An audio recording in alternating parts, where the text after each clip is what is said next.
million boys and men around the world were married as children, according to a landmark United Nations report. UNICEF saying this is the first ever in-depth analysis looking at child grooms, especially boys. Remember, we've looked at this amongst girls. We're joined via Skype now by James Elder, UNICEF Eastern and Southern Africa Chief of Communication. James, thank you for being with us.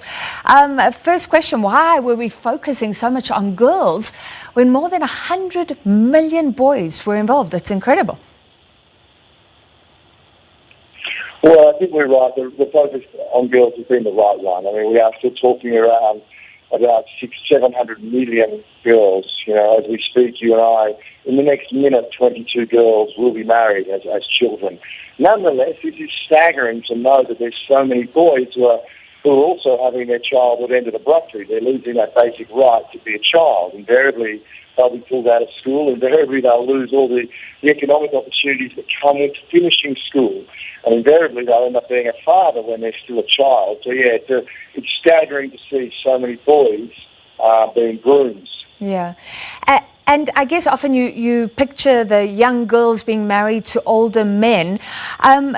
Were there suspicions about how many male grooms were involved, or did this number of 115 million surprise many?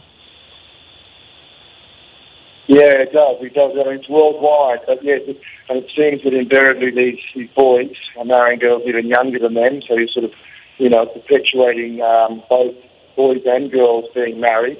It seems to be spread around the world as well. A bit like girls being brides, being married as children, predominantly in rural areas. It's happening because of a misplaced sense that somehow they're protecting children, a misplaced sense that it's addressing poverty, whereas in fact we know, unfortunately, from the numbers that the best way to address poverty is to keep kids in school.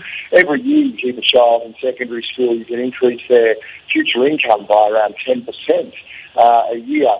And the opposite is also true. If you pull them out, you take those opportunities away, invariably they will marry, they will end up having children, and then, of course, ironically, you perpetuate the cycle of poverty when, of course, these communities are trying to break it, they're trying to build their own societies.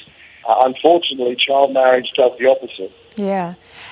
And you've alluded to the fact that poverty plays a huge role. Just tell us more, which parts of the world does this affect? And there must be cultural elements as well. Yeah, spot on. There are certainly areas around poverty, but absolutely there are a lot of areas around what we call social norms, the way societies work, and of course cultural and religious traditions are a big one.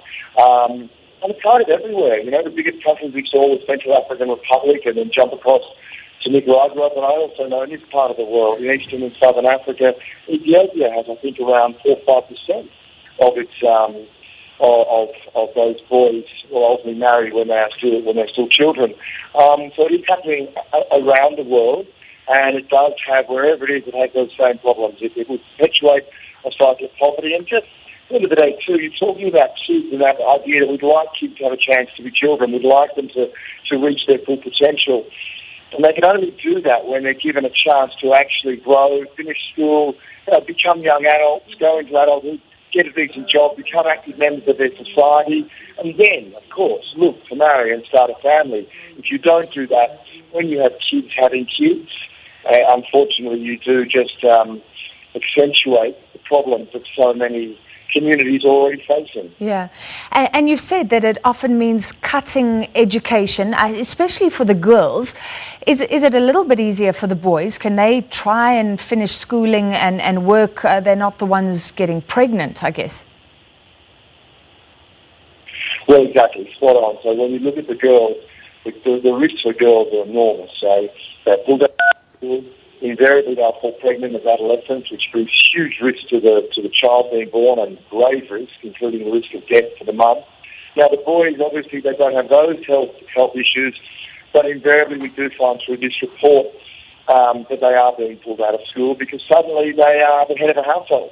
They have a wife, and quite quickly they usually have a child, so suddenly they need to go on an income. So instead of staying at school and going on to fulfill their potential and earn a better income, as we know that's right in principle and practice, that kids will earn more money, they're suddenly 16, 17 years old and looking for any kind of labour jobs, often, exploited in that labour market as unskilled people are, rather than going on and, ultimately they're a community's greatest resource, and that's why organisations like UNICEF try to address this, because everyone's pushing in the same direction. Sometimes it's just a bit misguided. But, young boys, 15, 16-year-old boys and girls, they are a community's best resource, and if they're married off and they leave school, then they tend not to bring that kind of social and economic return to their community. Yeah. And finally, how young could a child groom be, according to the cases you've heard about? Well, as young as 11 or 12. Some of them are quite extraordinary. I was reading a report again yesterday trying to understand this, because as we said earlier, we know that there's cultural reasons and religious reasons. So it's very important. UNICEF makes a real effort to be in those communities and just to sit and listen. And we have our ideas from around the world that we try and take good thinking from Botswana and, share it into Bolivia and vice versa. But inevitably we need to sit and listen. Because when a community is marrying someone as old as 11 or 12, we want to try and get a sense of why, and then have that discussion about, okay, we're all looking for a similar outcome here in terms of the prosperity of your community. That's not going to happen if you're marrying kids when they're 11, 12, or even 15, 16, 17.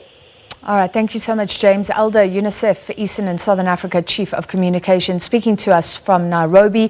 That figure on the screen, just incredible, the amount of youngsters, some as young as 12, being forced into marriage.